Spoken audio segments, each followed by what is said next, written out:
Now let us move on to destructor, and destructor is our last portion of this chapter. Constructor we have discussed fully. Now we are moving on to the destructor. So a destructor is used to destroy the objects that have been created by the constructor. That we have discussed earlier when I have started the chapter. I have told you that constructor is used to construct a memory for the object which has been created for a class. And destructor is used for what? It is used for destruction of that memory which is occupied by the object of that constructor. So whenever the work of the object is over, then no need to keep it in the memory because our memory is limited, that we know. So we have to put it out from the memory. So for destroying that object and taking it out from the memory, we use the destructor. Now, a destructor is also a member function which is having the same name as the name of the class. Like the constructor is also a member function having the same name as that of the class. And destructor is also having the same name as that of the class, but it is preceded by a tilde symbol. Tilde means this symbol. Okay. So, the destructor for the class sample, if you take the class sample, then the destructor name will be tilde then sample. Okay. So, notice one thing, that we are not giving any arguments to this destructor. So, always remember that a destructor does not take any argument, nor does it have any return type. In the constructor, we can pass parameters inside it, arguments inside it. But the constructor is also not having any return type. Similarly, destructor is also not having any return type. Moreover, destructor does not take any argument also, unlike the constructor. Okay. So, it is called automatically by the compiler when an object is destroyed. So, whenever the object's work is over, the object is destroyed, then the compiler automatically calls the destructor. We will see a piece of code here so that you will become more clear about the destructor, how the destructor works. I will show you a small piece of code and you will become clear. Okay.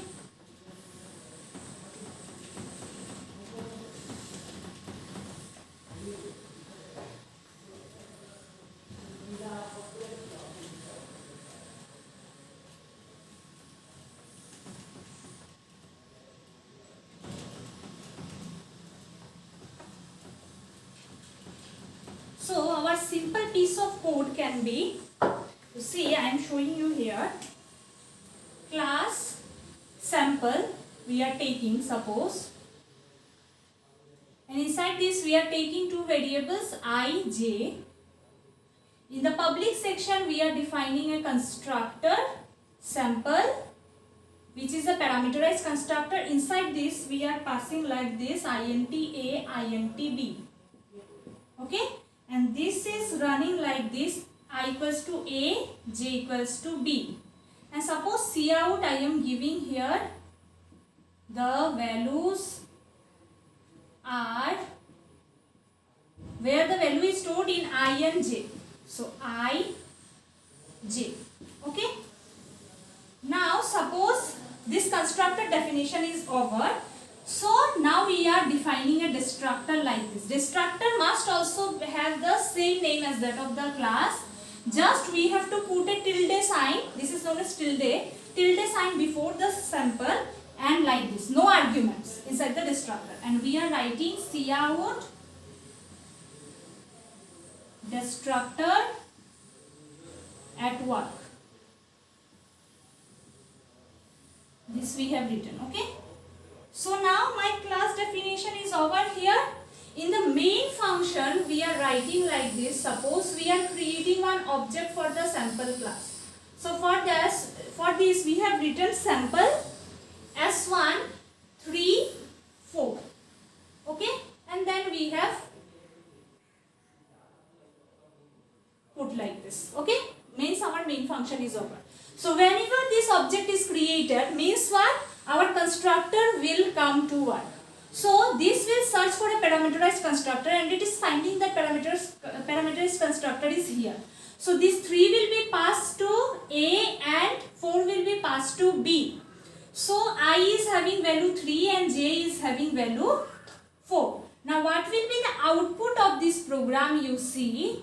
So whenever we have created the object, it will go to the constructor and what it is finding, see out the values are, so it will display the values are, what are the values, I, j. So I is having 3 and j is having 4. So 3 and 4 will be displayed. Okay. Now you come to the main program again and you see that after this object is given a parameters list, then it is over. Means our main function is over. We are not doing anything with this object. Means the work of this object is up to this only. After that the work of S1 is over. So when the work of S1 is over, so the memory that was provided to S1, that memory must be taken back from S1. So for that, what will work? Destructor. So whenever it is finding that my program has ended here and no work is there for S1, so it will automatically invoke the destructor.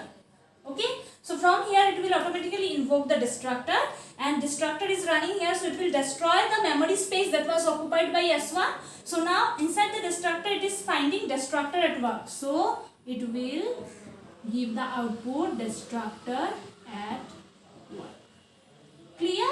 So the place up to which the object will work, up to that much the memory will be occupied for that object. Whenever the object's work is over, the memory will be taken back from that object, and when the memory will be taken back from the object, the destructor will work. So this is the work of destructor. Now a question may come that what is the need for the destructor?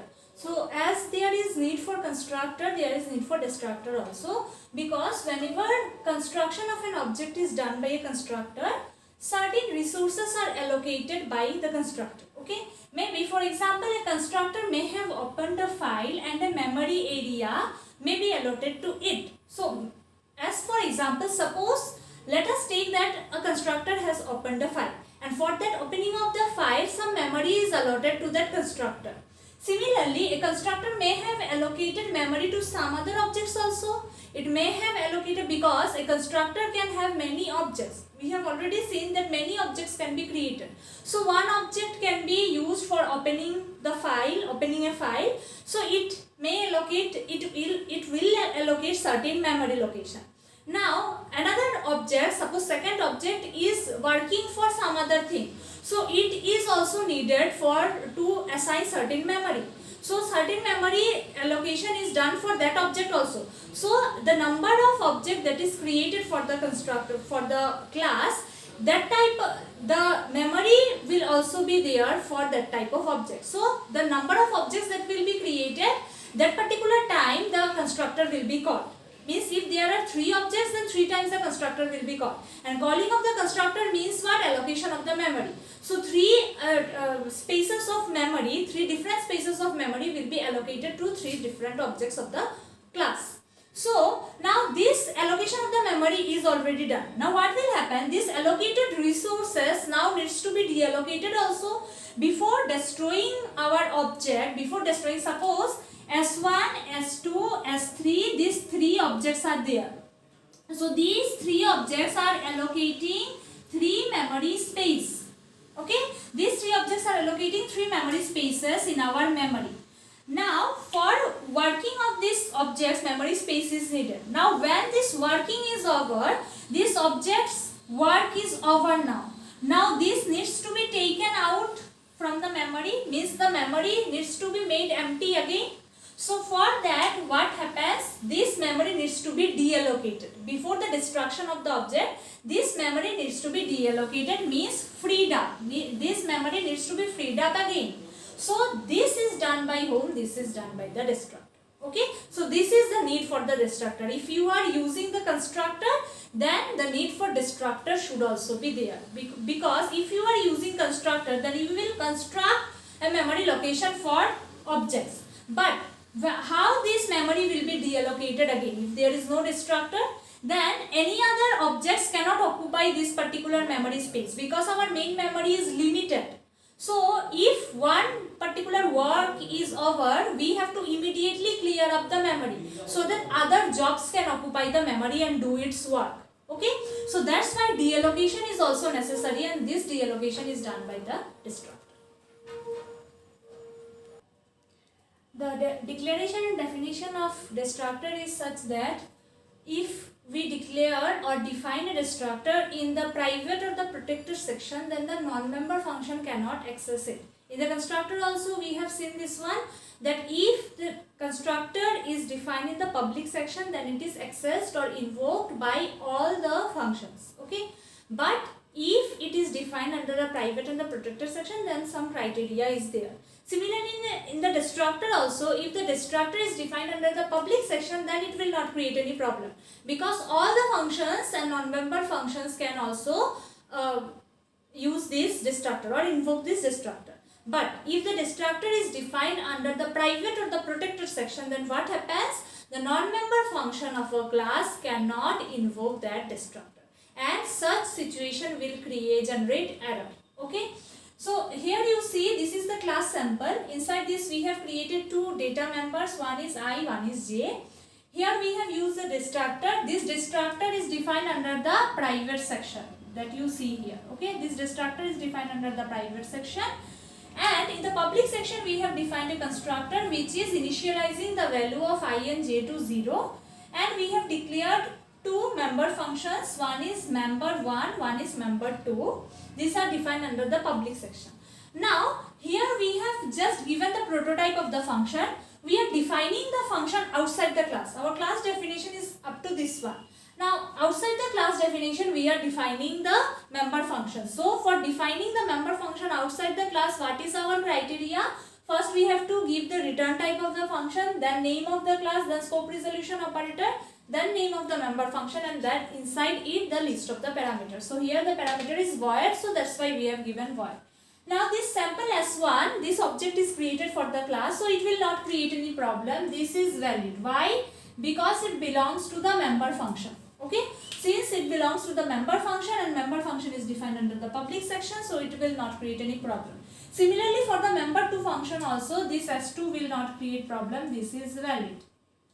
Now ABC is what? ABC is the friend function of this class sample. Like in the constructor also we have defined the friend function.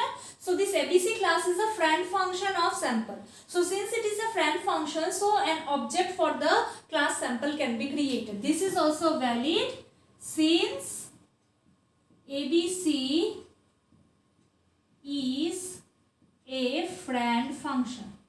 Okay, ABC is a friend function of the class sample, and we know that friend function can easily access the private members. Okay, but here you see in the main function we have defined the sample class and we have defined an object. For the constructor it will not create any problem, but for the destructor it will create problem, because the destructor is defined under the private section. So whenever this object is created, after that, when this object's creation is over, after that moment you see we have closed the bracket, means this object is destroyed also. So for destroyed it needs to call the destructor, but from the main function how it will call the destructor, because destructor is defined under the private section, and this is the non-member function, because in the main function this S4 is defined. This S4 object is defined under the main function, so it is a non-member function of the class sample. So that's why this is invalid, because it cannot invoke the destructor, and because this destructor is defined under the private section. So this is invalid and the compiler will generate error for this particular statement. So this is the way why we basically define a constructor and destructor in the public section. It is the thing that if you define your constructor and destructor in the public section, then it is okay, then it is alright, it will not create any problem. But as soon as the constructor or the destructor is defined under the private section, it will create some problem. So in order to avoid such type of problems, in order that the compiler should not generate any error or generate any invalid statement, we must try to describe or define the constructor and the destructor under the public section of the class, not in the private or the protected section. Okay. Now see the characteristics of destructor. So there are 10 characteristics of destructor. First we will discuss the first 5, then we will discuss the next 5. Okay. So first characteristic what? Destructor functions are invoked automatically whenever an object is destroyed. That we know that when the object gets destroyed, the destructor is automatically called by the compiler. Second characteristic is you can have only one destructor for a class. In other words, destructor can't be overloaded. Means it is not like the constructor. We can overload a constructor, but we cannot overload a destructor. Constructor can be, there may be a number of constructors in a program, but there should be only one destructor. Okay, one destructor will destroy all the objects of the class. Okay. Number 3 is if a class has a destructor, each object of that class will be deinitialized before the object goes out of scope. So whenever the object's work is over, whenever the object goes out of scope, before that the object gets deinitialized, and that is done by the destructor. Okay. Fourth one is destructor functions also obey the usual access rule as the other member functions. Like if the destructor is defined under the private or the protected section, then the non-member function cannot invoke the destructor. Only the member functions of that class can invoke the destructor. But if the destructor is defined under the public section, then all the functions can invoke that destructor. Okay. Fifth one is no argument can be provided to a destructor, neither does it return any value. We don't give any parameter or argument to a destructor. Unlike the constructor, there is no argument given to a destructor and there is no return value of the destructor also. Okay. In the constructor one, we don't give any return value to the constructor, but we pass argument to the constructor, which is known as parameterized constructor.